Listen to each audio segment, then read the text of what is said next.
Hey, hey. I decided just to pop on stream as I'm working on this. It's gonna be a chill one. I know last stream I talked a whole bunch, but I'm just gonna be working on this. Cleaning up this drawing. I'm working on a new character here. She wields a little dark matter thing or energy orb, I'm not sure, but contains it in a little vase. I'm just cleaning up the drawing.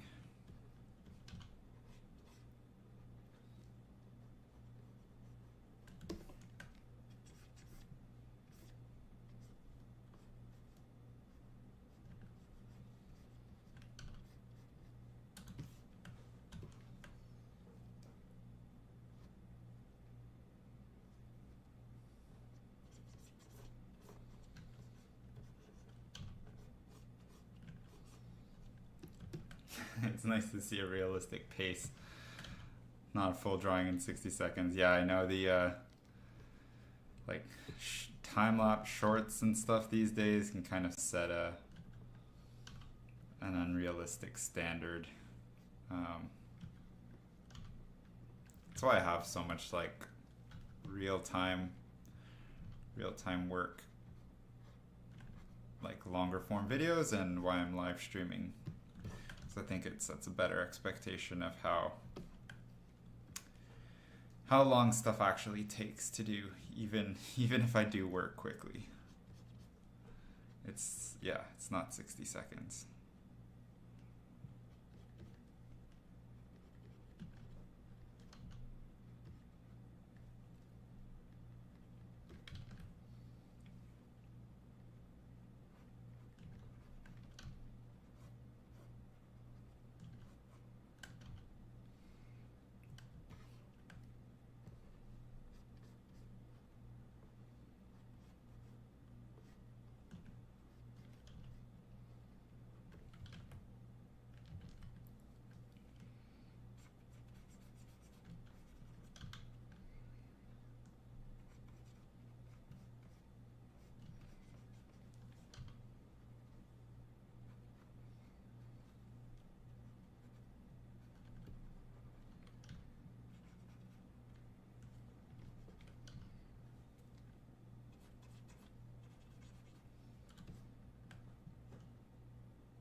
Yeah, these streams should be archived on my site,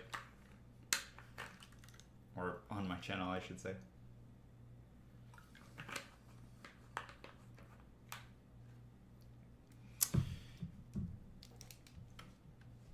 Yeah, I have, I used to study the works of the artists that I like a lot more than I do these days, because I think I've found, I've found my style for the most part. I'm pretty comfortable with that. But if you look at some of the work that I did a few years back, where I did like more dark fantasy stuff, or like dark sci-fi stuff, you can see the influence of the artists that I like a lot more. So I think some of my favorite artists at the time were Igor Sid, Pyotr Yablonsky, Sergei Kolosov, so a lot of artists that had worked on Dishonored and like the Warhammer 40k universe illustrators. Who else? Some like Ranjia and Guanjian Huang. I'm probably butchering half these names, but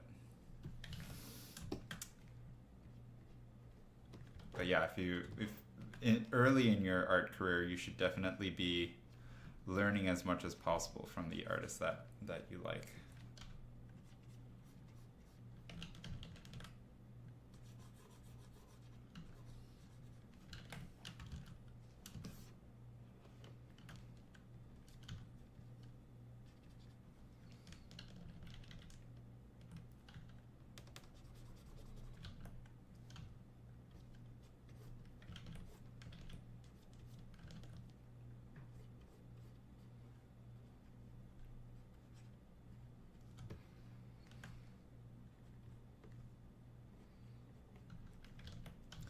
Folds, folds, folds.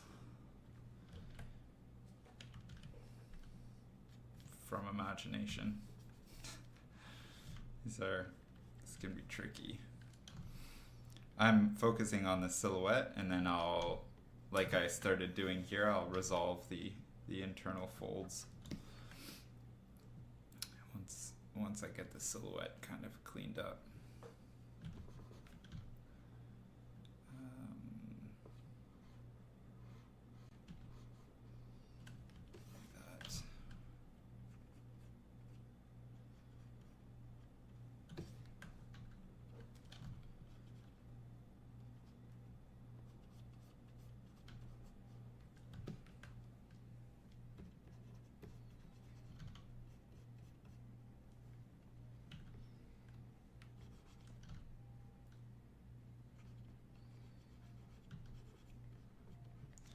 And the way I try to think of this is for every peak there needs to be a valley of some sort, and you get these S's happening in the folds.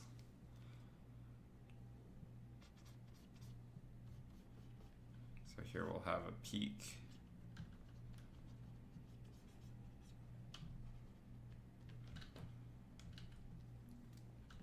Which means up here we'll have a valley.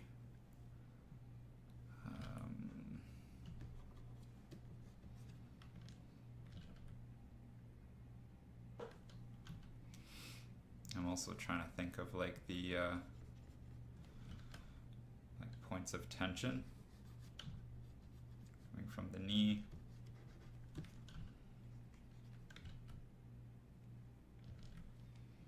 Flipping my canvas a bunch just to make it easier so I don't have to move my arm. So sorry if I'm giving someone like a seizure from flipping so much.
These ones aren't working that well.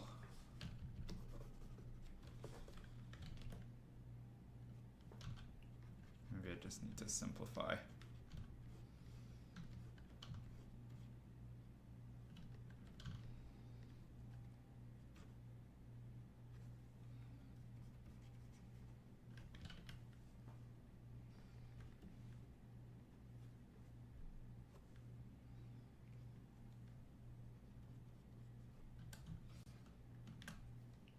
Better.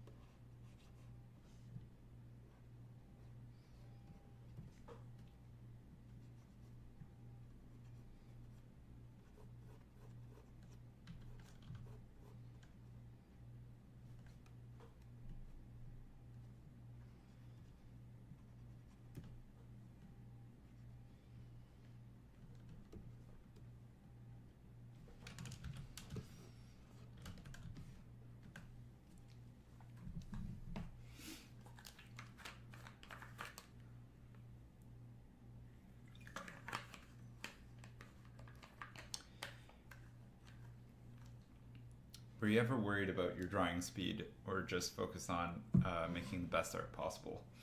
I was worried about it for a little while, but working on it, but it was a big red herring. And focusing on drawing speed is a really good way of developing a bunch of bad habits. Like focusing on how fast you're actually moving your pencil instead of focusing on what you're actually drawing. So if you focus on what you're actually drawing in quality, speed can be developed over time.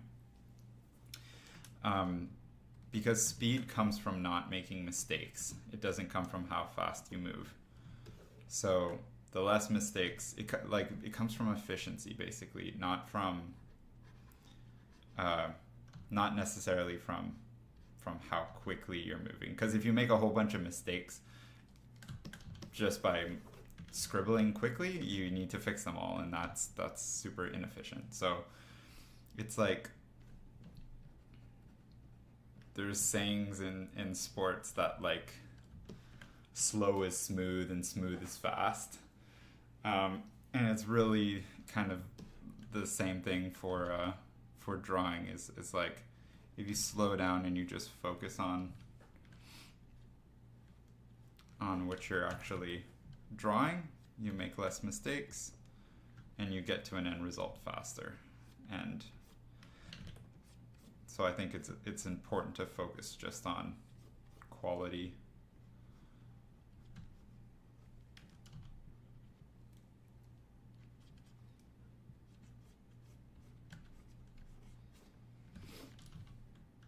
But like, you can see I'm trying to move. There's also a certain speed at which you move that is kind of best for line quality, and it can be a little bit different for different people. But if I try to move really slowly, I can feel kind of stiff, and my lines kind of lose energy. So I try to move in a nice way, like at a nice speed where my lines don't get all like jittery and they stay gestural. But you can see that like I'm still accurate. I don't sacrifice accuracy for speed. There's a balance to be struck.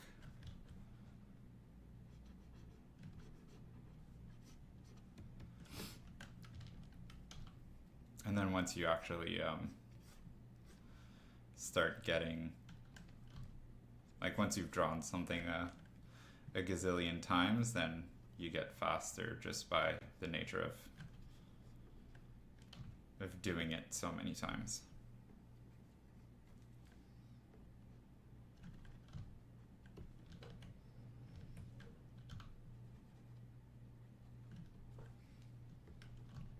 A little wrinkle in here. These are super stylized boots.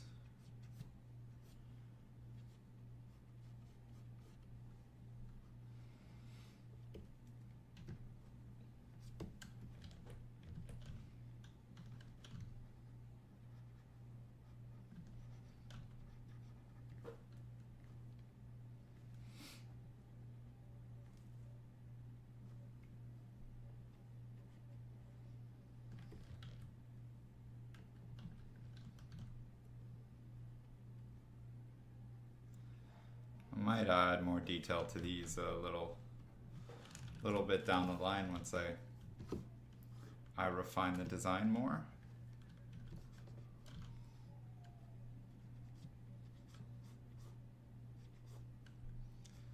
But for now I'm just doing like it's a first cleanup pass on this whole character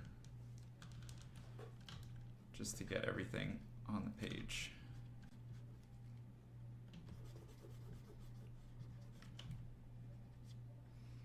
See, like here I need to correct a mistake, so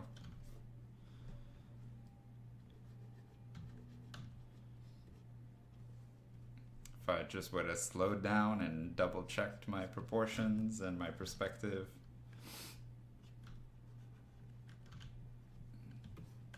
Probably would have seen that earlier.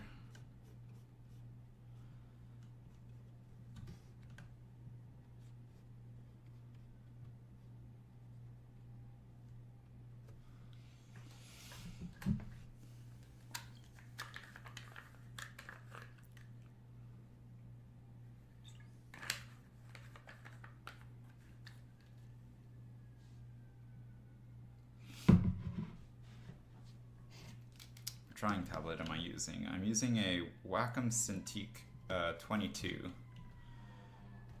just HD, so not a 4K tablet or anything, just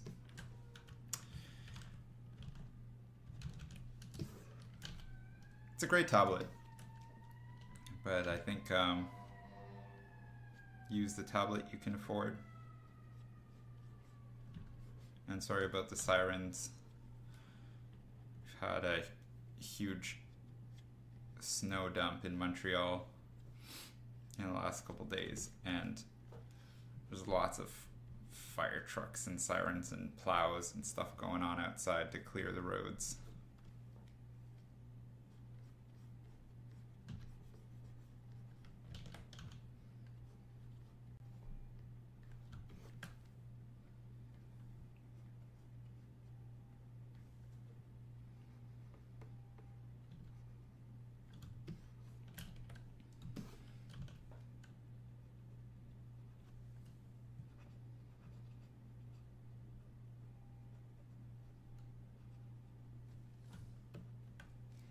I don't know if there's any Canadians in the chat who've been in the who are in Ontario or Quebec, but we just got huge blizzard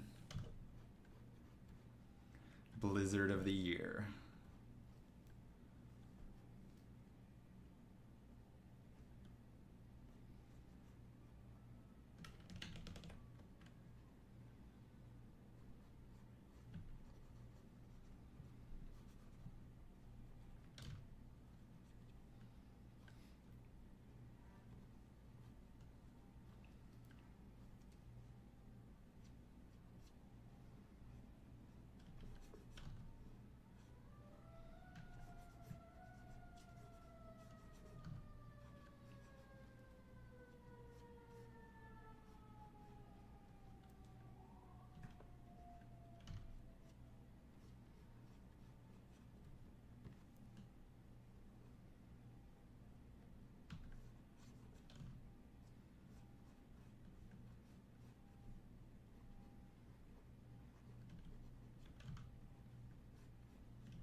Go.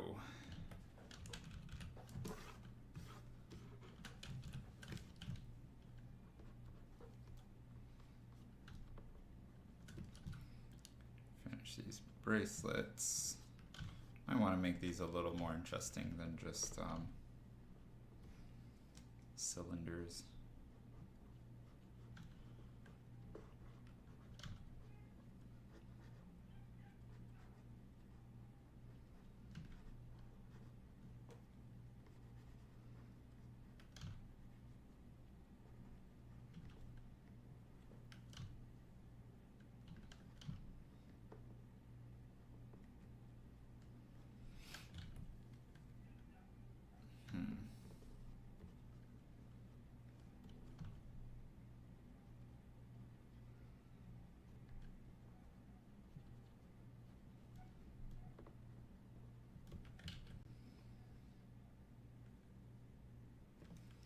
I think that makes sense.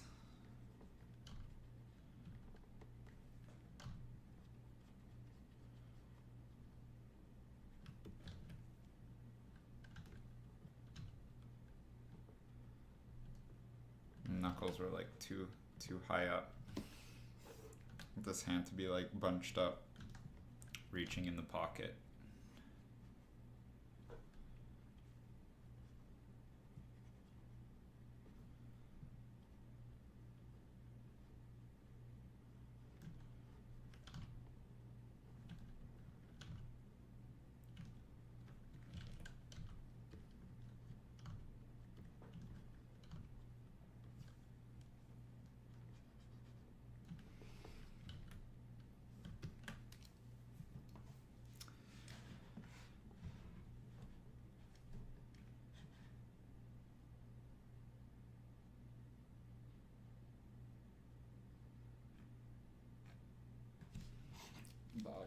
Bob Kwok observed that there's only two types of character artists, mechs/knights, and ones who love pretty girls. Maybe. Maybe you just need to expand your knowledge of character artists. Maybe you're stuck on TikTok or social media too much. Because yeah, on social media that's pretty much what dominates, but there's also some great artists out there. And I mean, if you're doing characters, what else are you gonna draw? Like, not characters? You're gonna draw armored people, you can do fashion. Most people don't like drawing boring everyday stuff, so you kind of go into fantasy land, sci-fi land, or idealized land.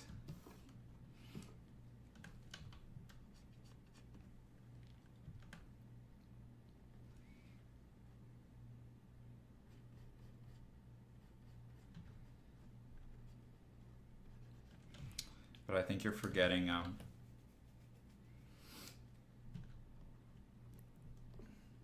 I guess that falls in the pretty girls category, but like the Pinterest portrait people who they just go to Pinterest and draw portraits of whatever models are on Pinterest. It can be guys or girls, but pretty people from pretty Pinterest people. Tooth Woo, yeah.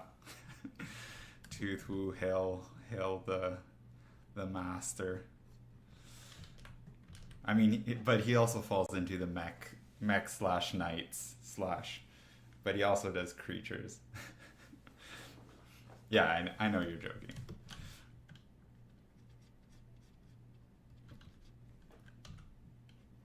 I can take a joke.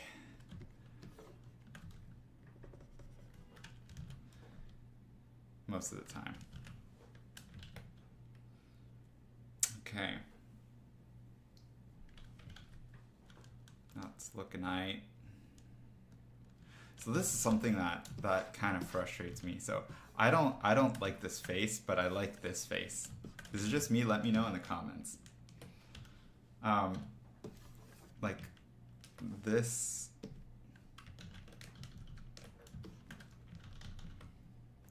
This head, it's still sketchy, but I find it so much more appealing than this one. And I'm gonna need to rework this. It's something about like the spacing of the features. It can be a lot of things, and like I know some of you are gonna be smart asses and just be like, hey, move this, move that, you know. It's the eyes, it's the nose, it's the whatever. But sometimes like appeal can appear out of nowhere almost. And it can be really subtle things like shifting an iris over a millimeter, or like already I find that quite a bit more appealing. Can be really tricky, and people who just draw really nice stylized portraits, I find really awe-inspiring, because I want to make them they'll need to look like the same character, but I also want them to look really appealing, and that's difficult. Sometimes it takes a couple tries, so I do a pass and then I take a break and I come back to it and I try a couple times, and that seems to be the best way for me to tackle those kinds of things, I guess.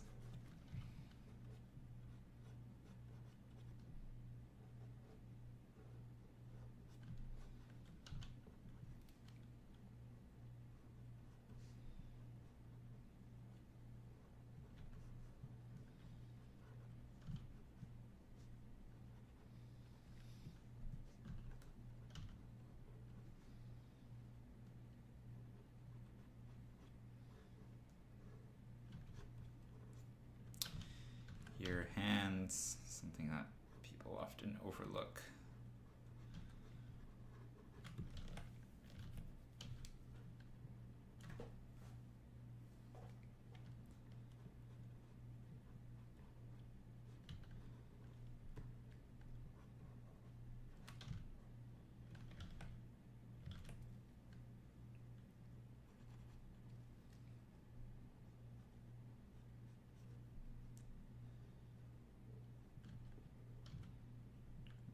Sharp nails, I find it elongates in real life, like in the day-to-day when I see people with, I don't like really long nails on real people.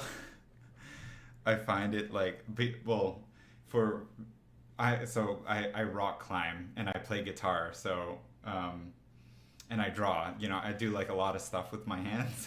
And having long nails is like I find it's so difficult to do anything manual, you know, like, you know, you want to prepare yourself a meal, or you want to play an instrument, or like fix something or whatever. Like you can't do anything with your hands when you have long nails, or it just gets in the way of everything. But I find for drawing characters, I always give them long nails because I find it elongates the gesture of the hands. It's kind of like yeah, it just gives more of that. So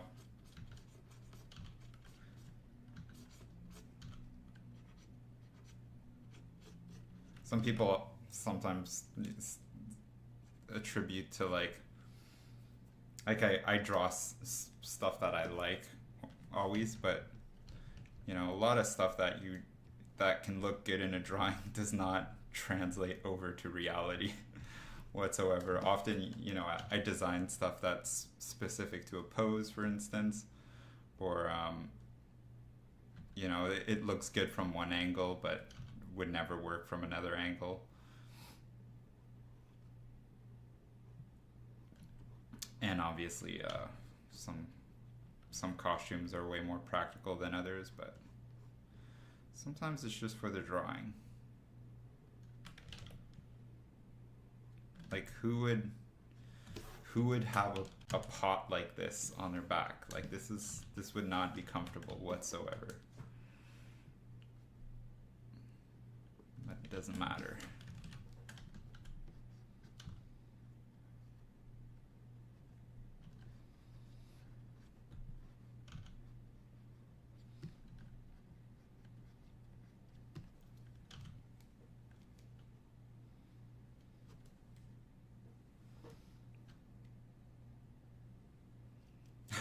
So I play both, but I play I play acoustic and electric, but I do finger style, and I strum with my nails. Like I don't use a pick, so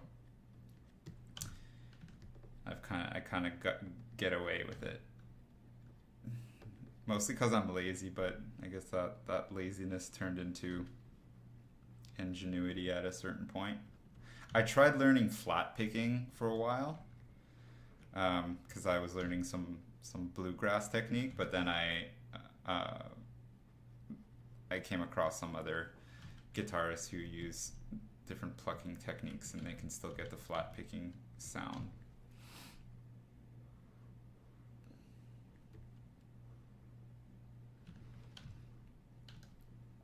But yeah, if you're playing nylon strings, and so you need to grow your nails out to play classical, and you're using a pick, that's a lot of, yeah, that's kind of like nails on a chalkboard. It's like a lot of nail.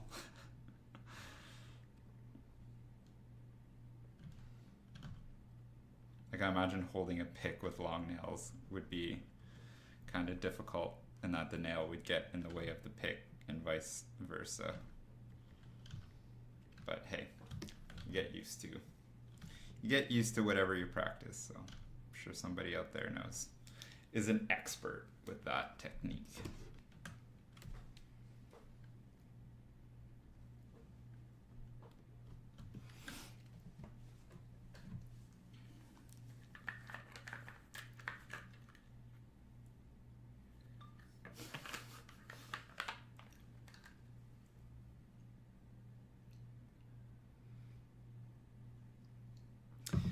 What was your main techniques for learning body proportions and anatomy? So, body proportions, there's a lot of charts.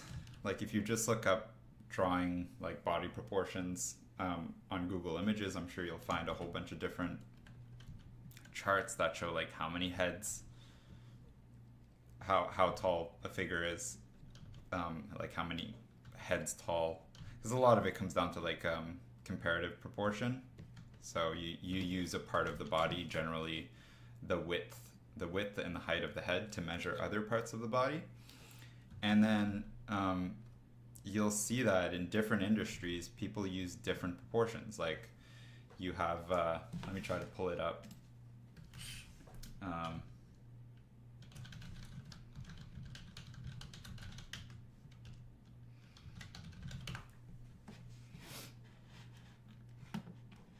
Wonder if I can find the image really quick. There's one in, I'm not sure if it's Bridgman's Body Proportions or Loomis. I think it might be Loomis. Yeah, this is a great one.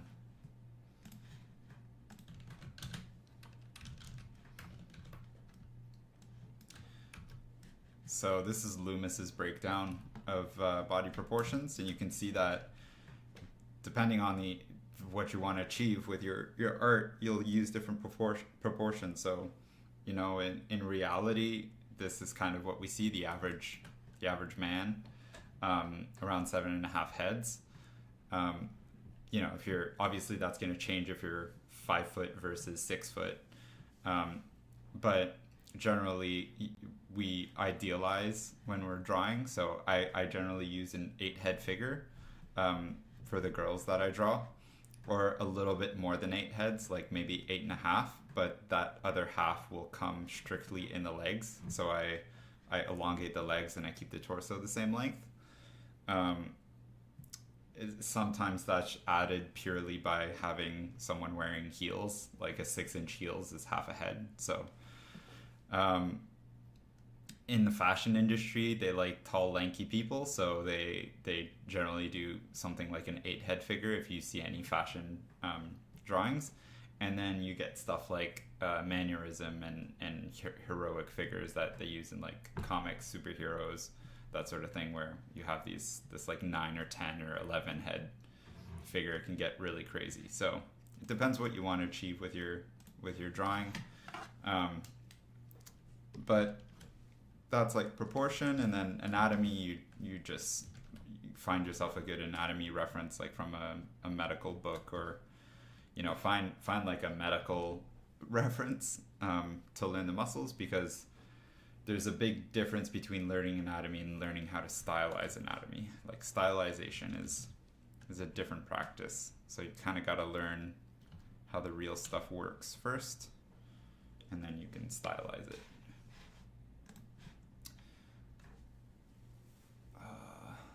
This says proportion. Yeah.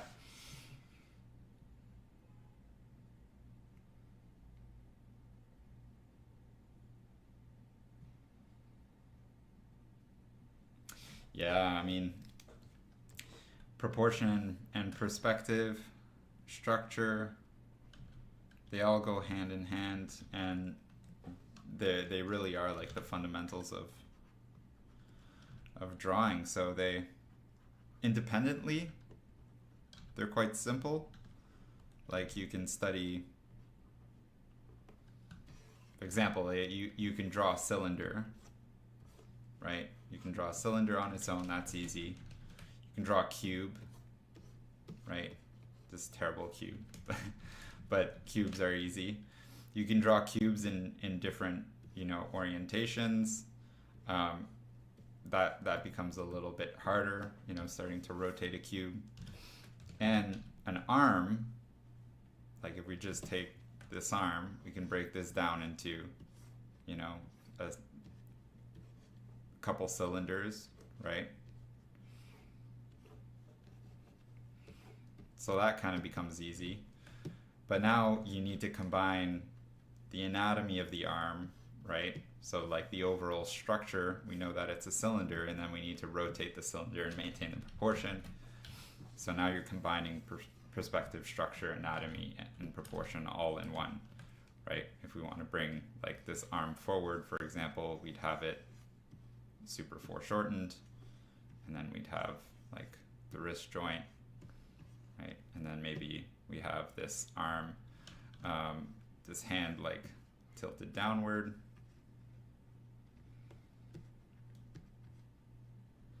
Right, so this becomes a little bit more complex, like because you're combining a lot of different elements together. So now we need like the overlap of the shoulder and the bicep, and then the forearm muscles, how they overlap the wrist, right? And then we're bringing in other elements like, you know, all the overlaps and all that stuff. So, and we need to maintain like the proportion of the whole arm. So that's the beauty of the fundamentals, is they're so easy. It's like a low barrier of entry and a super high skill cap. The skill ceiling. It's like Tetris. Like it's easy to press up, down, left, right, but it's so hard once you start combining stuff together.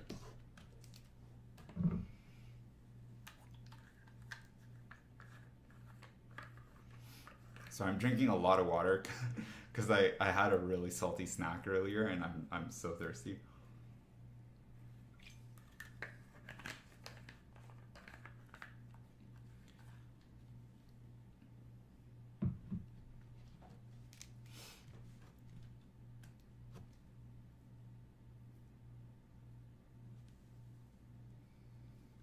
Yeah, so I think fundamentals are something that you continuously hone.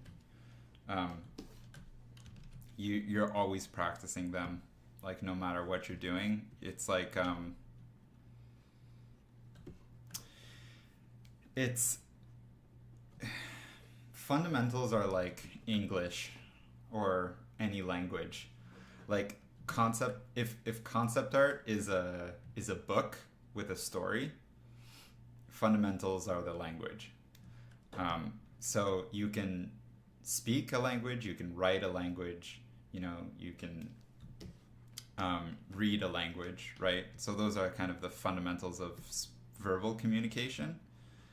And then in terms of visual communication, you have those same kind of components, but they're, you know, perspective, structure,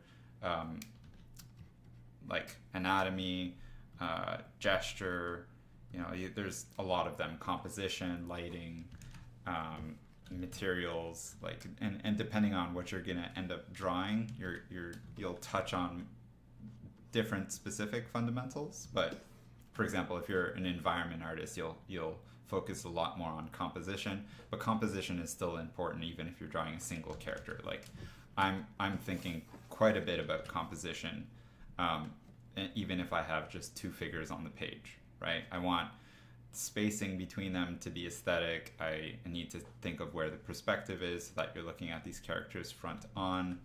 I want the perspective to be the same for both of them. I'm having one figure facing the front and the other from the side back, but I'm having them both face inward towards the page, so that this is all composition. Like intentional composition, right? So thinking about where the characters are looking, right? I could have this character looking at the orb, or I could have them look at the camera, or I can have them, like currently they're looking out into space, which is a little bit more how do you call it, like a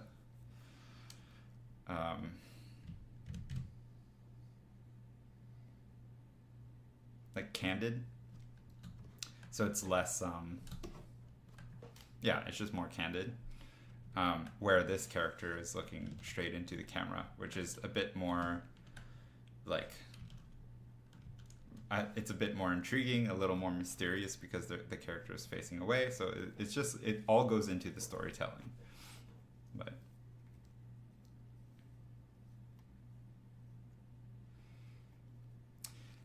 so designing anything you don't see in real life, I mean, a lot of this you do see in real life. I mean, these are just glorified cargo pants that are opened up with a flap in the front. These boots definitely exist somewhere. Bracelets, you know, this is just like a sports bra basically with an open back. So you definitely see this. Bob cut with bangs and ponytail, like a sort of flopped over ponytail, or bun, I should say. And then, like, all of these elements you see individually in real life. This is just a vase, but I decided to cut a hole and stick an eyeball or some sort of like portal thing. I'm not sure what I'm gonna make of it yet. But individually, all the elements are derived from real things, and I think the most important thing to fantasy or sci-fi designs is to really ground your designs in reality, in different, in whichever shape or form, or to different levels. Like, different designers will go more or less crazy, but I think most of my designs are, like, I'd say at least 70 or 80% grounded in reality. I might just like push and pull a little bit, or apply stuff that comes from reality in a different way. Trying to think of an example, like,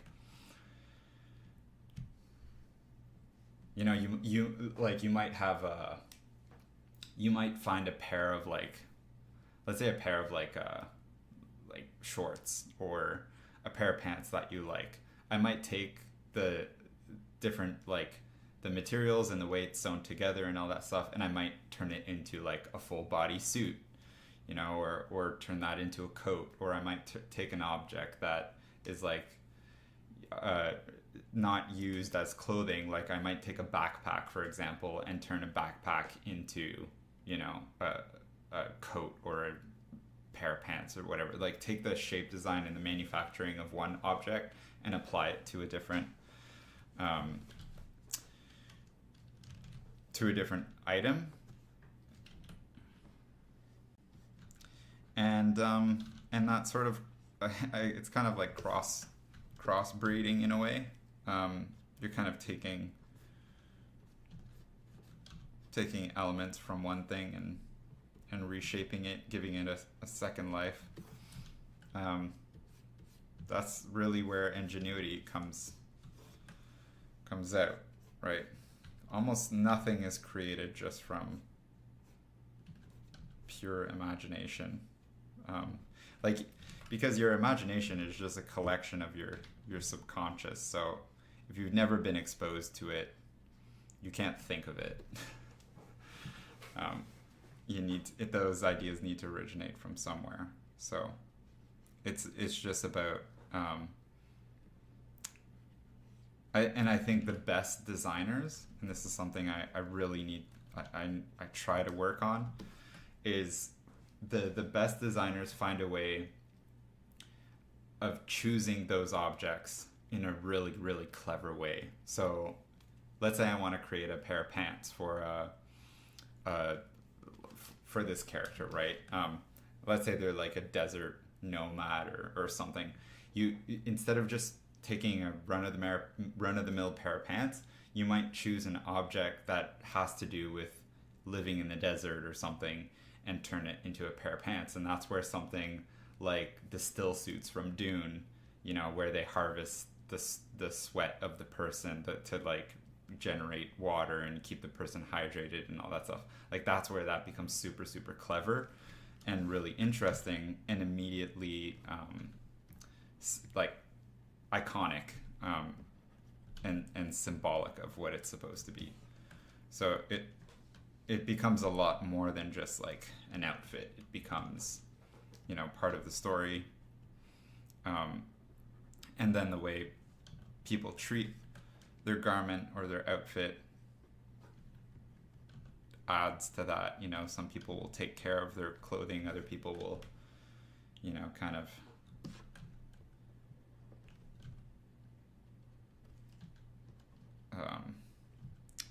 you know, let stuff get dirty or scrappy or whatever. And then that adds, you know, personality to your character.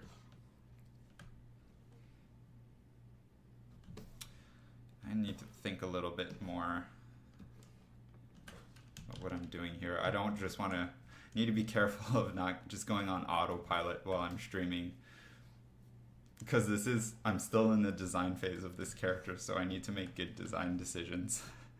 And when I'm just talking, I just ramble and then I forget what I'm working on. So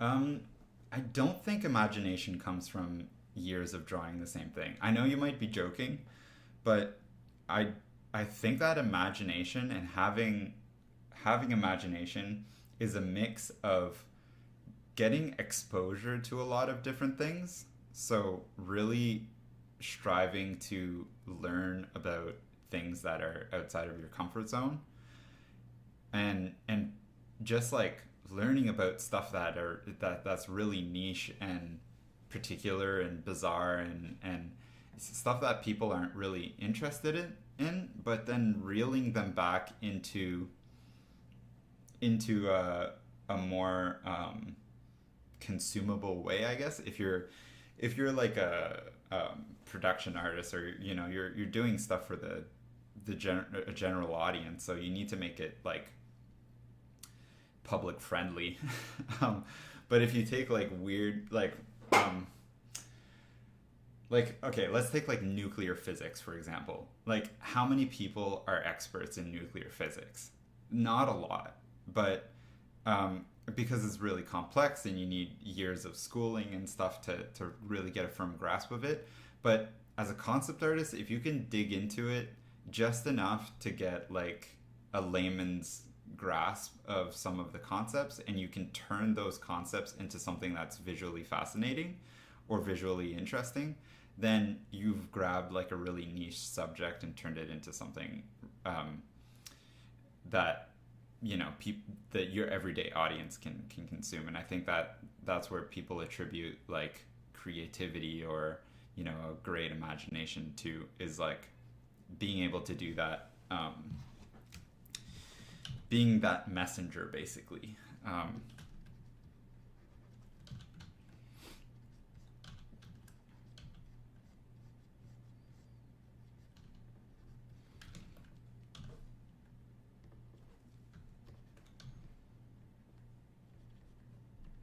Like I have a background in quite a few things that have shaped my art. For example, my first jobs when I was in like high school and university was I was a bike mechanic. So I got a pretty firm grasp of mechanical design and levers and shock absorbers and all that stuff. You know, bike frames, and from working in a bike shop basically for a few years. So my mechanical design is kind of, I can thank my years of working in the back of a bike shop to my good mechanical design, or like better than average mechanical design. And then I went to university in architecture, so I have some architecture knowledge under my belt, and stuff like the art history that I learned in school, the history of architecture, the different styles, and then a lot of design philosophy, like using analogy for design, or this thing they used to call biomorphic design, where you take an object or take a living thing and turn it into a building. it's also kind of like analogy.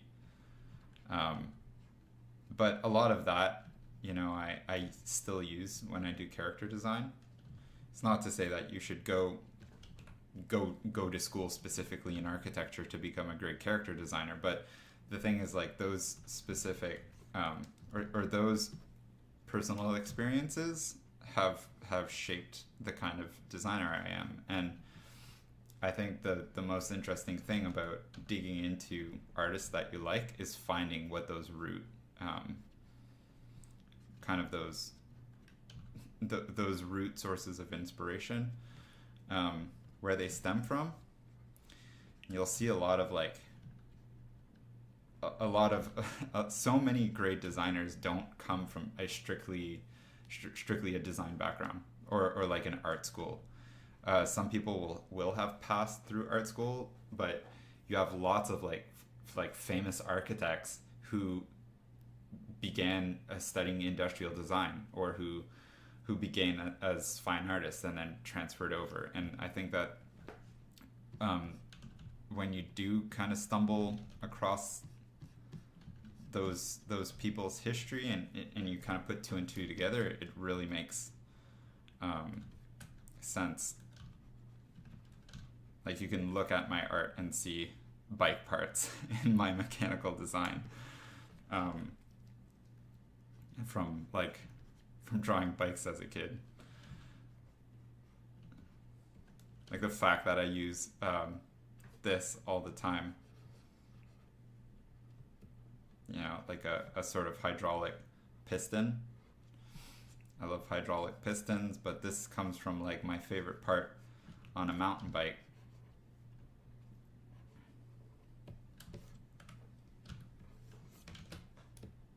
There's right, you've got like a lever, yeah, or whatever,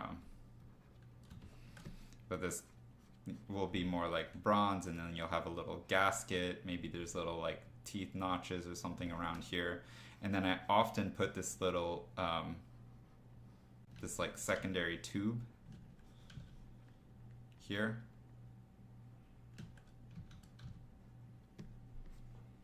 Maybe we have another like ring, octagonal ring or something. Right, like this, all these little parts they come from working on bikes. But I'll use this, for example, in someone's forearm to do like a cybernetic arm or something. And this will be like a little hydraulic regulator. You know, you'll have your hydraulic chamber, you'll have your spring inside. But it's all, anyways, I'm going on all sorts of tangents, but I hope you guys are enjoying me rambling as I sort of slowly work through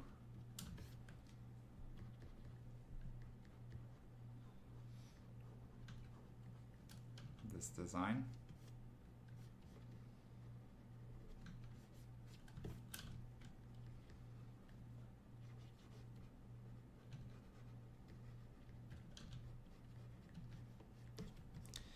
So I'm actually working on the same layer as my sketch layer, and I'm just going over and erasing and cleaning up, because I really like to maintain some of the sketchiness, like these little ghost lines that you barely see. I find it adds a nice kind of like traditional texture.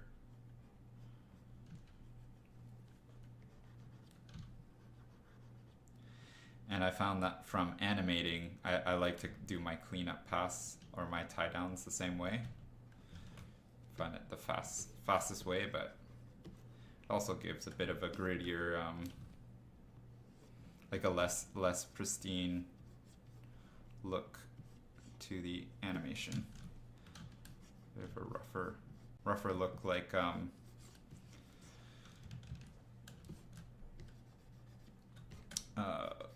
101 Dalmatians from Disney, like the original animated film, not all the remakes.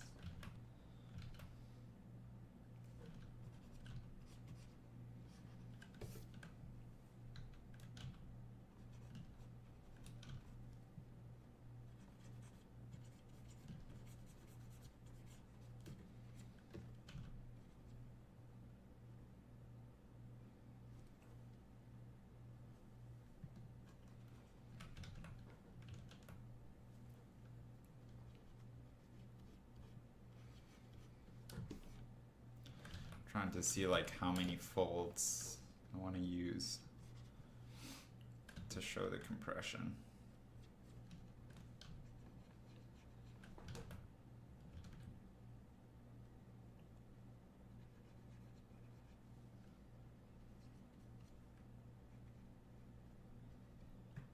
I think we'll add a little seam here.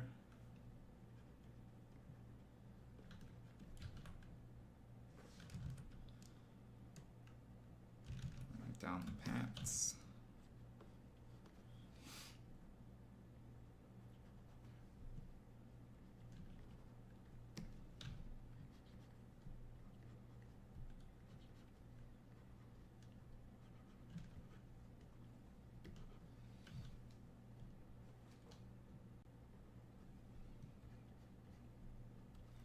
Trying not to make these folds like exactly the same size.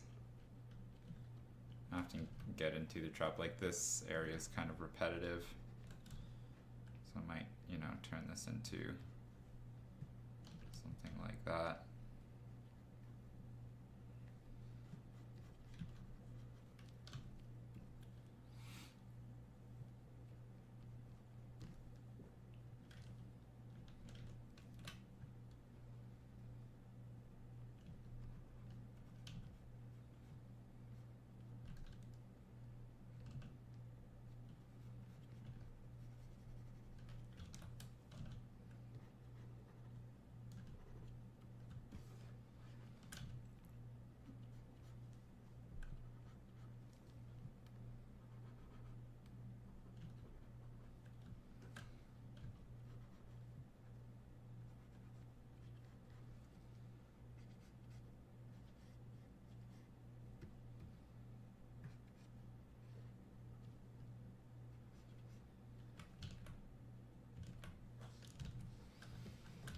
There, pants.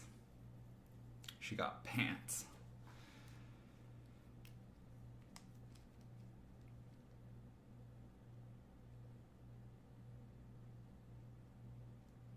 Will we get a short film animated by you? I hope one day. Animation takes a freaking long time though, so it's not gonna be next week.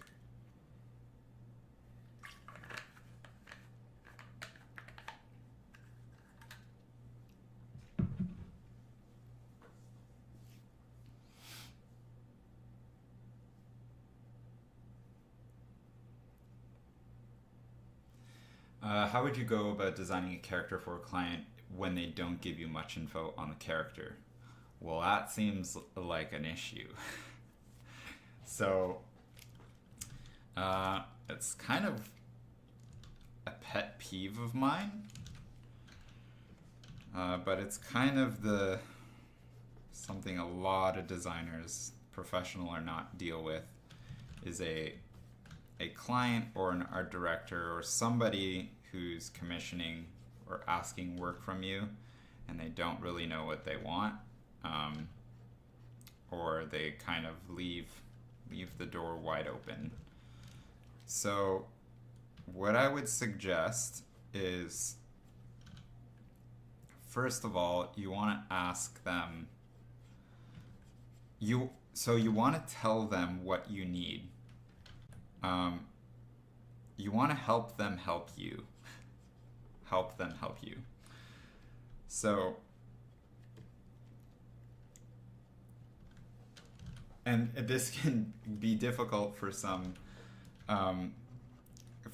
artists who have a little bit less experience, because often they're like you know, they aren't art directors, right? So um, they don't know what they need to work, and then you get into this vicious circle of nobody knows how to do anything and what they want and what they need to get something that they want, and it's a big mess.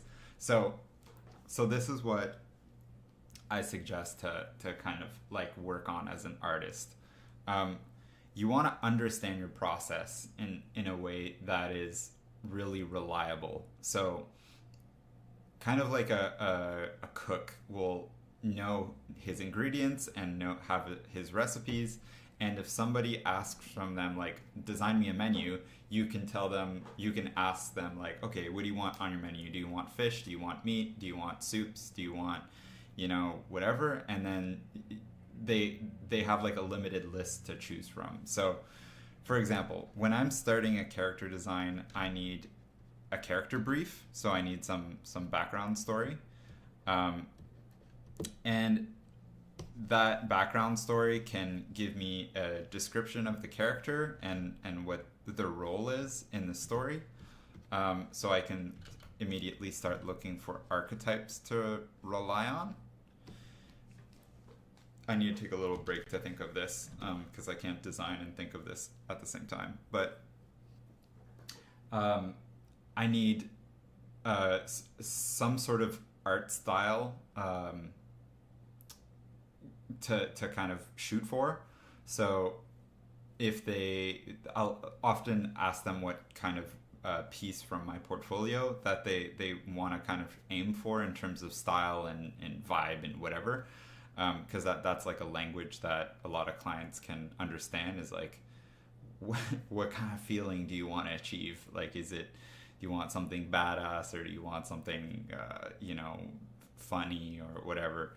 A lot of those in terms of actual like artist vocabulary is kind of useless, but to just communicate with a client, it can be good.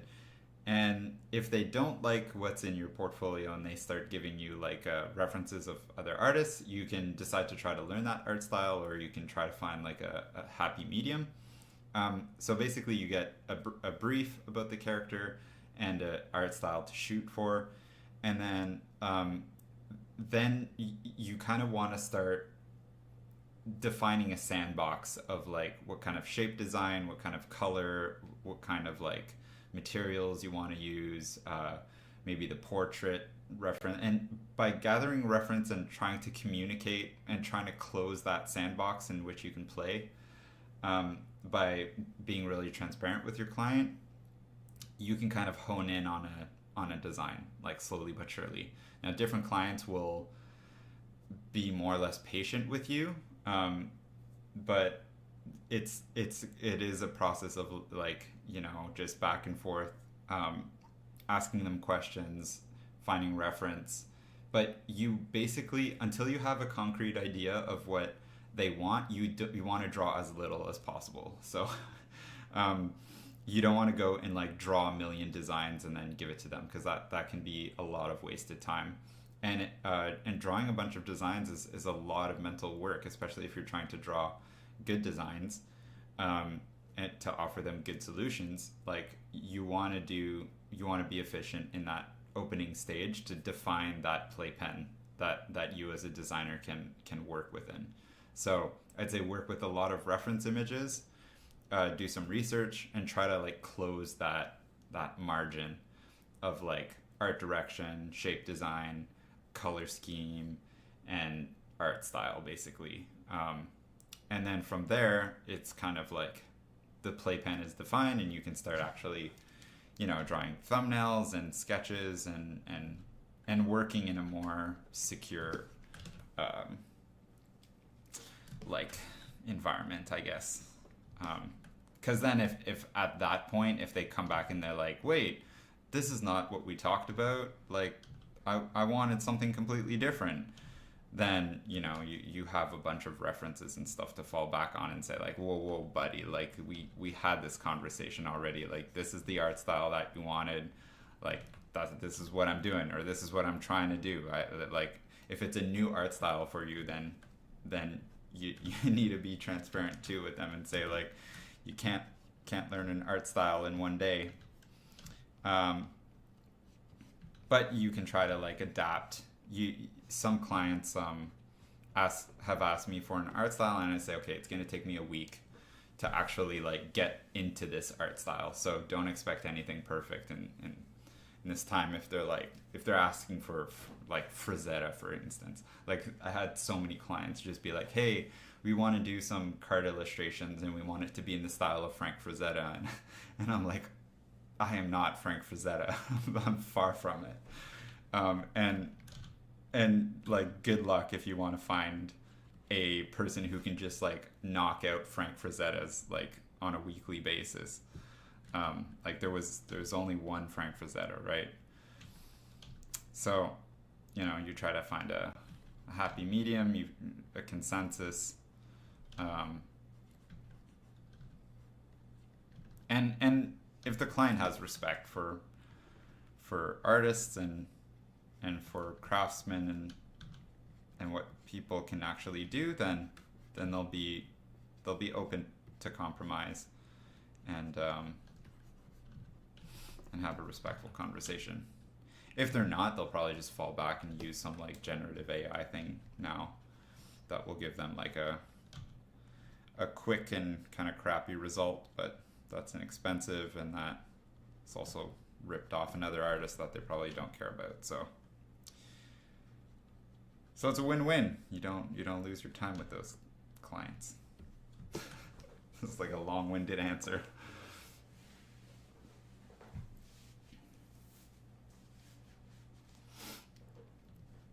How do you practice dynamic shape design? Okay, here's a quick one. So there's 3 kinds of lines that I like to use. There's straight lines, but here, okay, so you've probably heard this: straight, C curve, S curve, right? So this is my pro tip. This is very vague, and I like to use very specific kinds of straights, C's, and S's, okay? So this is it. So straights, I almost never use a perfectly straight line. You can see I would categorize this as a straight, this as a straight, this as a straight. All these lines, I'm using lots of quote-unquote straights. And the thing is, I always slightly bend them. So you can see a slight bend in the straight, slight bend in the straight. I find it makes for a much more interesting line, and it also gives a bias to the line where it's a straight but it's slightly concave, or it's a straight and it's slightly convex, and that convexity or concavity gives more or less structure to your shape design.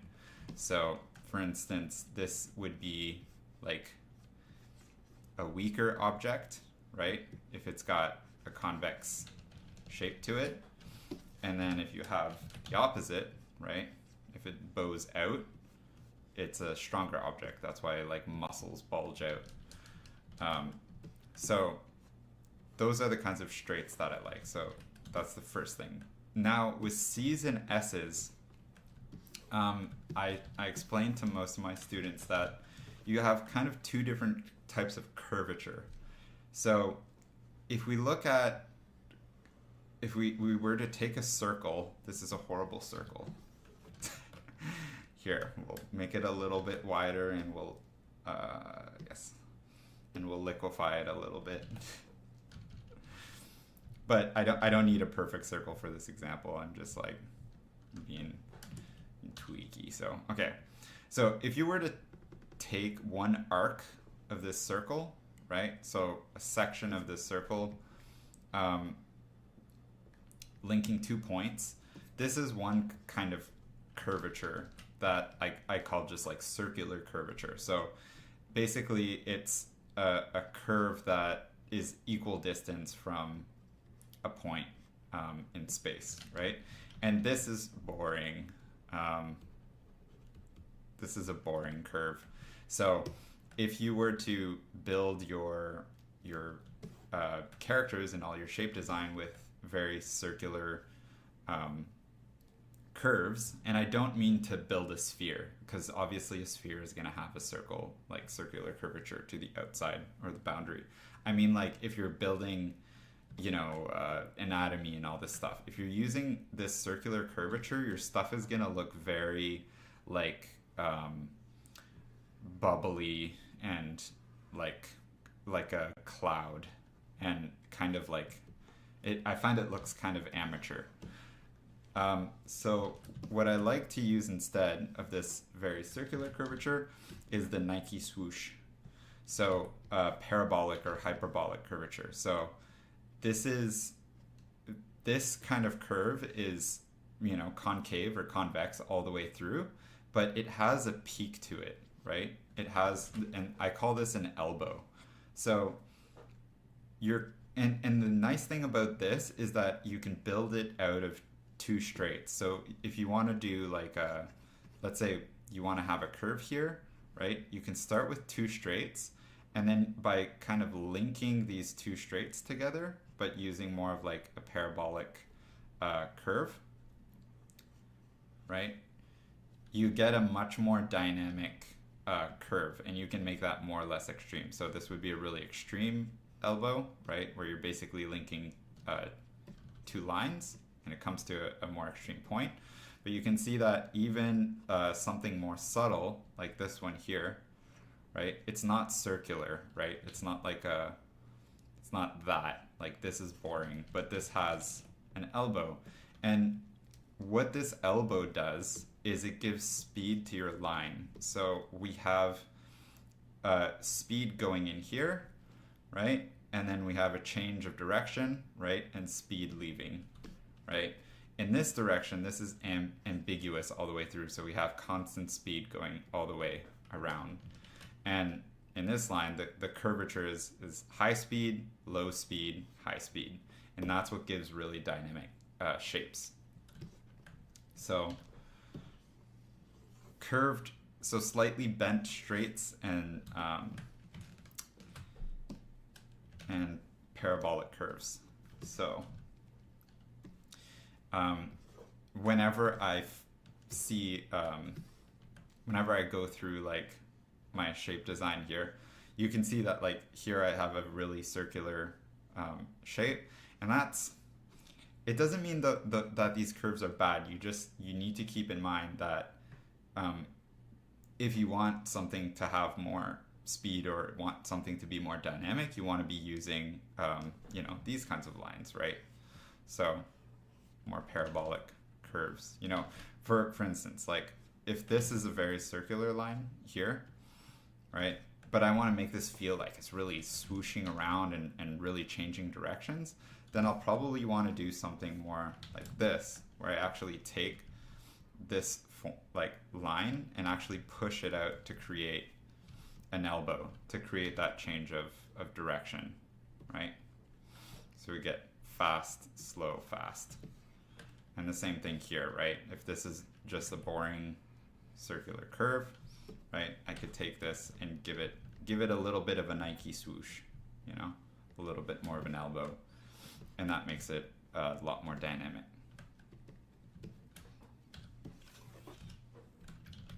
So I'll do that. I'll probably do that later in the cleanup pass, but I'm gonna continue with my cleanup.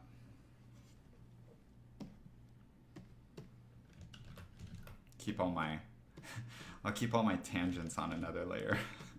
I can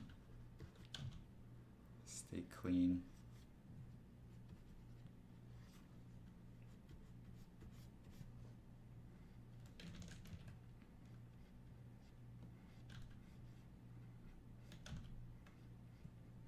And another really important thing in shape design is staggering. So you don't want, for instance, where can I find it here? So you can see that here I have a peak, and then a valley, and then a valley, and then a peak here, right, in the anatomy of the arm. And if you look on the other side, I have a valley and then a peak and then a valley, right? And you can see that the valleys are not aligned and the peaks are not aligned, right? Like they're not perfectly across from each other. If they were perfectly across from each other, you'd get basically like this, right? Like this kind of shape. And this is very, very static because you have like lines flow on the outside, but there's also like the internal flow. And you can think of the internal flow of your shape design almost like a river, right? If the river has like if this is the banks of two rivers and you have the stream coming down like this, it's gonna kind of like equally like hit one way and then bunch up and then come back. And it's a very symmetrical, like static kind of movement, where when you have staggering, then you get basically like flow happening, like visual flow, where the eye will bounce, but it bounces from one side to the other while still moving forward. So yeah, it gives hierarchy to the form. So you get peaks happening first and then second instead of at the same time. So your eye kind of knows what to look for. At least that's how I try to think of it that way. And it's worked out for me so far, I believe.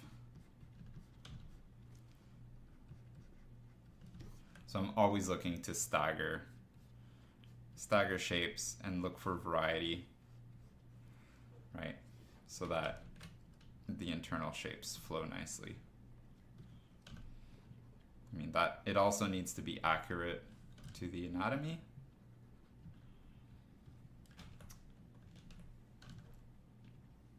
But like looking for overlaps, and like here we have a muscle group, flexors. I don't need to draw those internal lines, but kind of hinting at the overlaps can help. Like place that anatomy in perspective.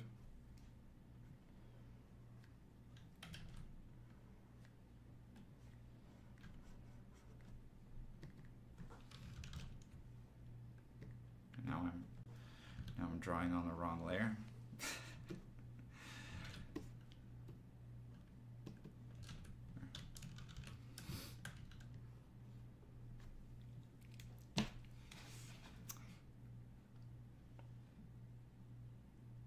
Are those new brushes? Nope. They are my Clip Studio brushes. I just changed. I brought my pencil one up here. Made it small.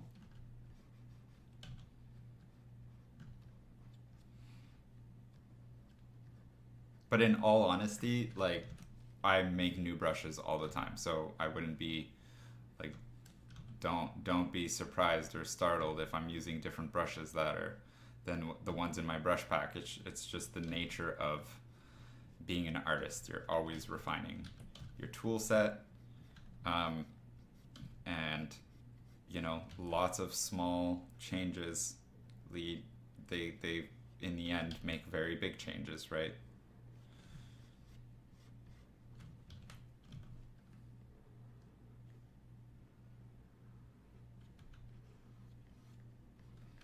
So I might tweak like one setting, like I don't know, the texture density on a brush one day, and then I might adjust the size, like pressure curve the next day, and then I might change the alpha the day after, and then all of a sudden I have a completely new pencil tool or a new pen tool, and it just comes, you know, it's just derived from small adjustments that happen over time. It doesn't mean it's a better or worse tool. It just means that's what I'm feeling on the day. So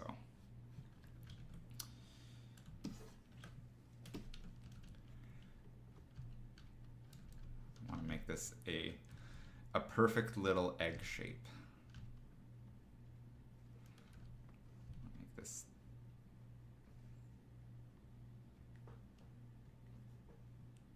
cute little like honey pot. Makes me think of like Winnie the Pooh's jars of honey.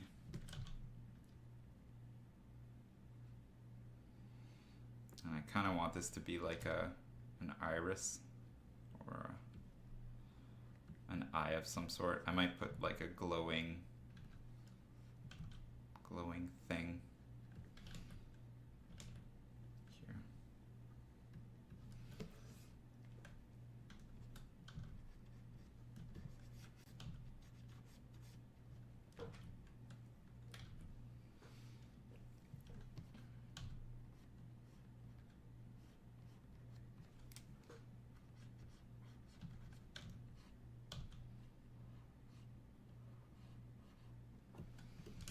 Kind of a nasty tangent.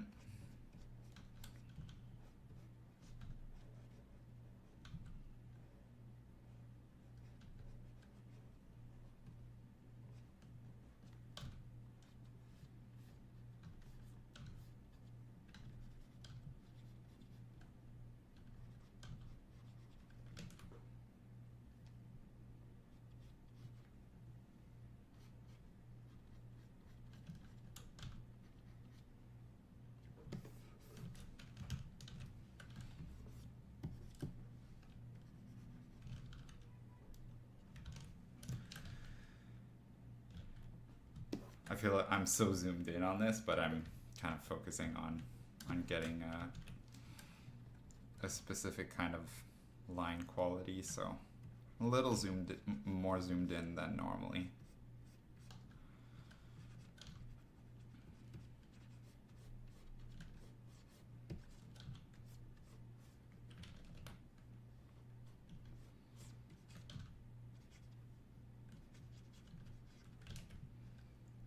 Looking for that staggering. Should probably make sure that I have the same bracelets on both hands. Okay, so I have a bit of a shorter one. I'm also going to make sure that this is in proper perspective.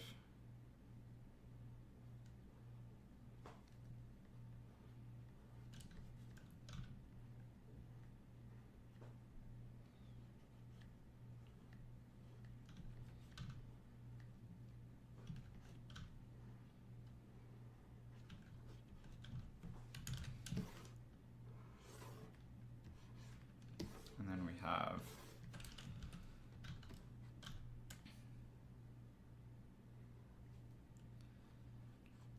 another kind of short one. Might need to move this one over.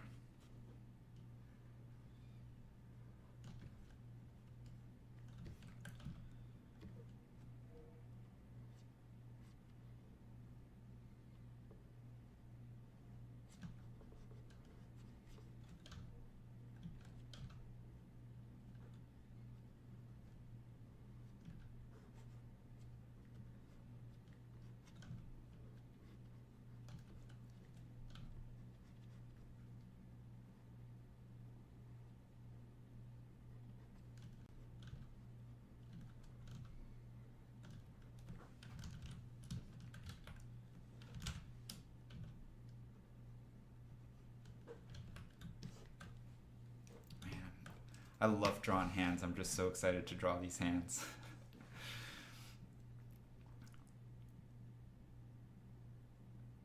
Do I have any anatomical landmarks or rhythms when designing a figure?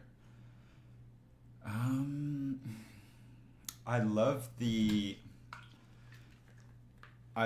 gesture of the shoulders. Like, shoulders can tell a lot about a character's disposition. You know, you can tell if someone's comfortable or uncomfortable or angry or sad or about to attack you or not based on the angle of their shoulders. Like, they could be like questioning or insecure if they have their shoulders up, or relaxed if they have their shoulders back. You know, crouched over or forward can make them feel like more mysterious. So in this case, you know, that she's bringing her shoulder up and tilting her head in. So, you know, this here, like if I were to chop off the rest of the body, tells everything you need to know about the attitude of this character. The same for this here, right? You could just having that shoulder in there, it shows that you can almost tell like the whole pose basically just from the shoulder. So that's one of my my favorite parts about designing a figure, is like what are they doing with their shoulders, and then how that relates to like the hips. So you know, having the shoulders tilted up here will to counterbalance the shift in weight of the hips going over, right? So we have the weight is being kind of distributed kind of equally on these two legs, but we kind of have this contrapposto where this knee will probably be a little bit more bent. So to keep that whole thing in balance, we shift the shoulders over and then shift the head over again to get this here. Because any other way would feel a little bit off balance, I think. In the same way here, we have this. So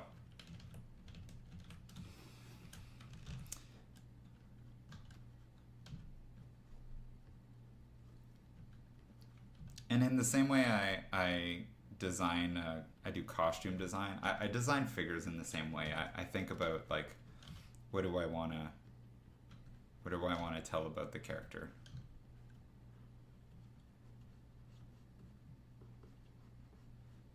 Like what's the story I'm trying to convey?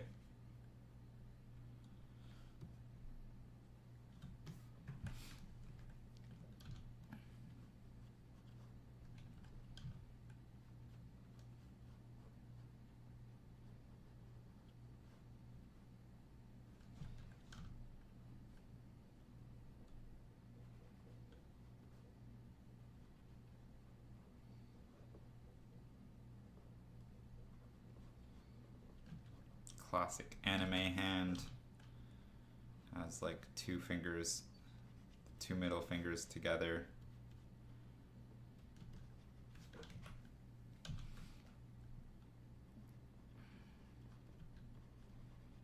And the pinky and index kind of flaring off. And there's a reason for that. Like all things that stick around for a long time. There's probably a good reason. It's just variety. Staggering.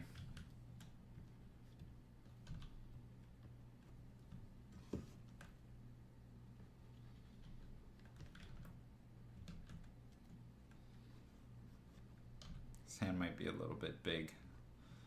See when I zoom out. No, it's not too bad.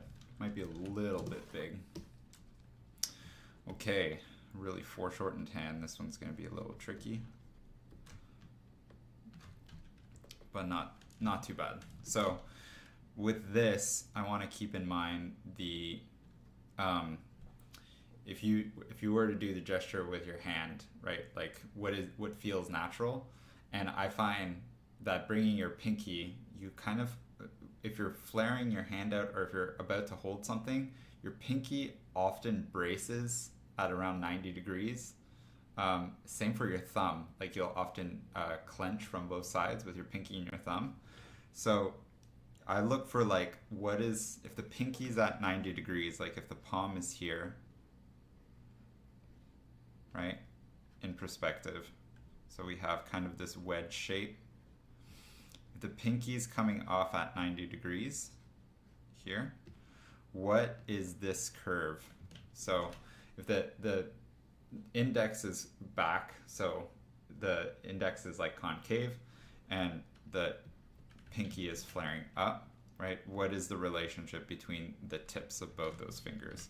So I'll have 1, 2, 3, 4 here coming into space. So I know this isn't placed properly. It's okay because I've been sketching. It's just a sketch. So I'll have this index coming forward like this. So this will be our index finger. And then we have our pinky already back here. So these other fingers in between, what am I going to do with them? So I could space them out equally, but I think I'm going to bring the middle finger a little bit closer to the index finger. So I'll try this, but you know, I might try a couple different things if it doesn't work. So we'll have our middle finger, and then we'll have our ring finger kind of coming out more with the pinky, something like that. Let's see what this looks like. Weird. It looks weird.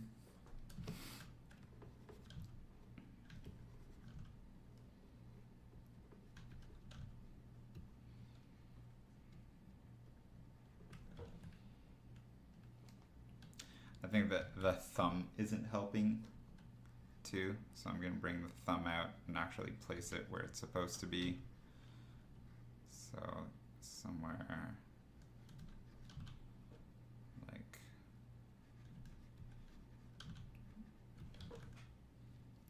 this, maybe.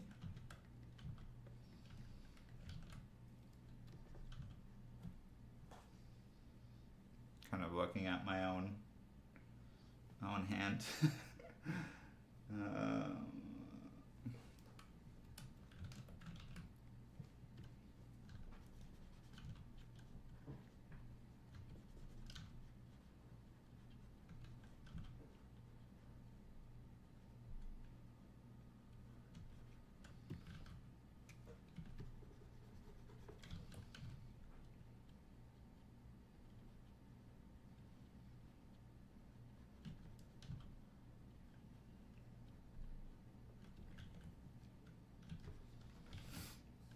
Okay, well, catastrophic failure.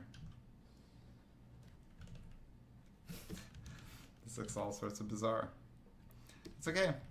You make mistakes, you learn, you give it a break and tackle it again later. I think maybe the pinky is too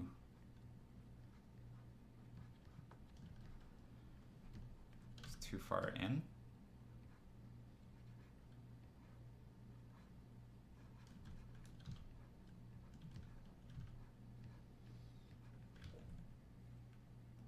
That's better.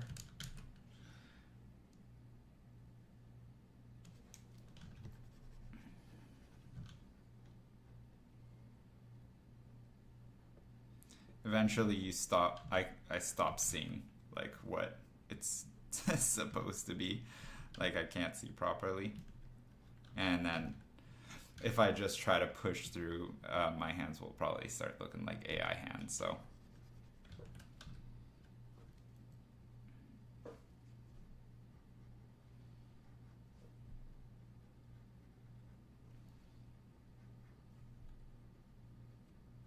This is a very tricky hand position though. It's like how much silhouette do you show versus how much foreshortening? Like what is dominant?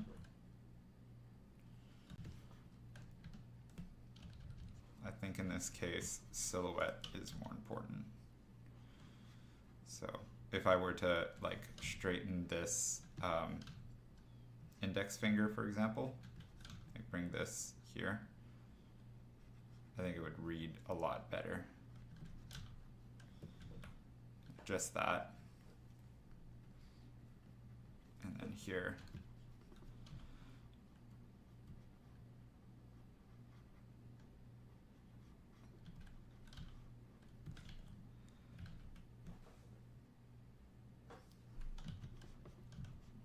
this middle finger out straight. And then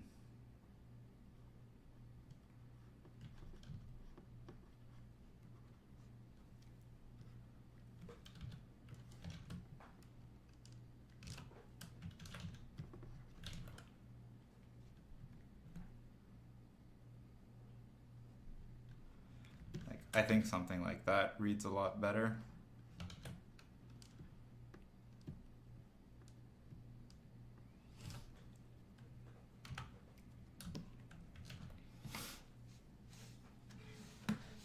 Oh my gosh, is that a super chat? I think that's the first one I've ever received. Well, thanks, Nima. How do you handle major changes in a nearly finished illustration, especially when texture and color are applied?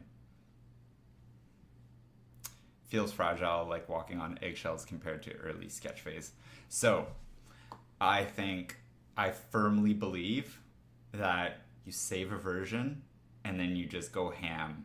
You rip it up from the baseboards. If you need to make big changes, just go and make the big changes. Don't try to tread carefully. Work on another layer, like save iteratively, and then go like redline what you need to change, make notes, and then just dive into it and make the changes. You don't want to be precious about something that doesn't work.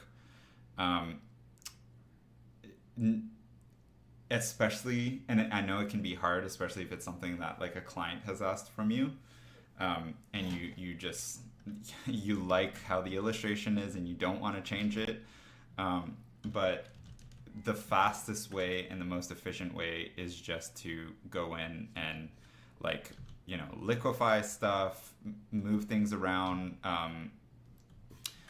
like cut things and fix things. It can be a little bit difficult so the better you get, the less attached you'll become to your artwork, because the more efficient you become and the faster it is to make big changes. Like if I wanted to, shift this leg over and I had completely rendered it, like I would just take this whole thing, either cut it and paste it onto another layer so you can shift it over, or you can copy paste it onto another layer, right? So now if you have a fully rendered image and it's like flattened, it's probably easier to do this, right? And then you can move it over, make your changes, and then you just patch it. You just patch in between. So it depends on the change. If it's a color change, I would say like flatten your image, copy it onto another layer, and then you do color changes that way, so that you can kind of work non-destructively. If it's proportion changes or structure changes, like anything really grassroots that you need to rebuild, basically, I'd just say like cut and paste your stuff around. Like you don't be precious about your layers and your document and all that stuff. Just kind of like save a new document and go ham at it. Yeah, it can be tough, but I've tried to go in surgically, like so many times, and you end up wasting so much time trying to tread carefully, and it feels so tedious and frustrating. So just go in. I don't know if that's the answer you wanted, but I think it's the answer you needed. So,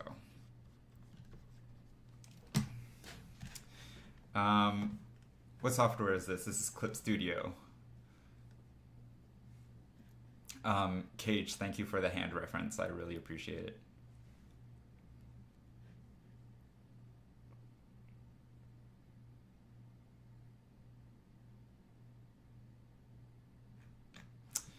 Do you use vector line? No, I don't. I haven't used the vector brush or the vector pencil tool. I might try using it in my animation, because that often for like in betweening and stuff, it might be practical to be able to shift things around.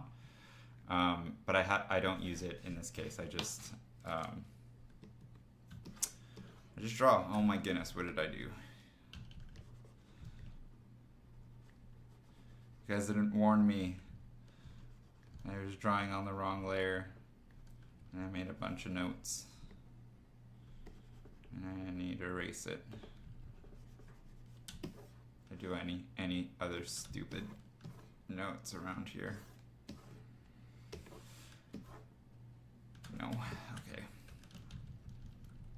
Okay. Well, looking back on this hand, this isn't looking half bad. I think it's a little bit big.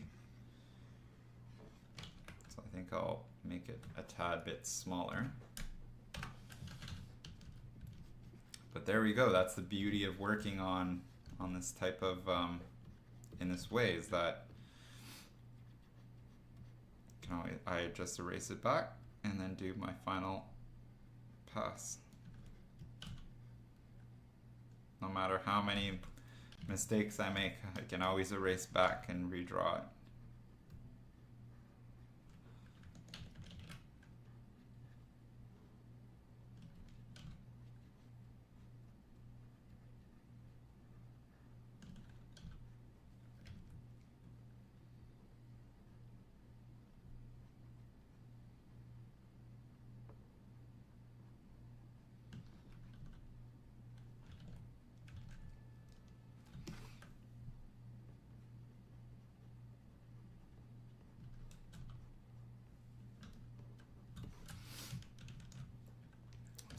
I'm so chicken scratchy with these lines.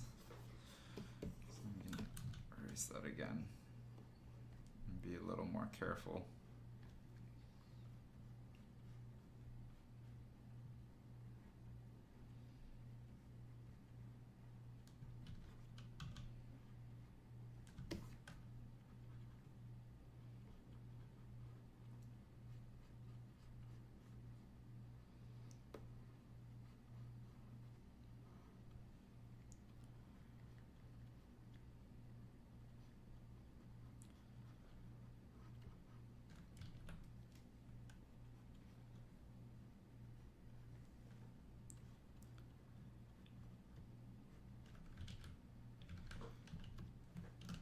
You know who's the master of hands? Let me find him. Go on my art station. I'm gonna geek out for a second, because this is like the most beautiful hands I've ever seen. If I can.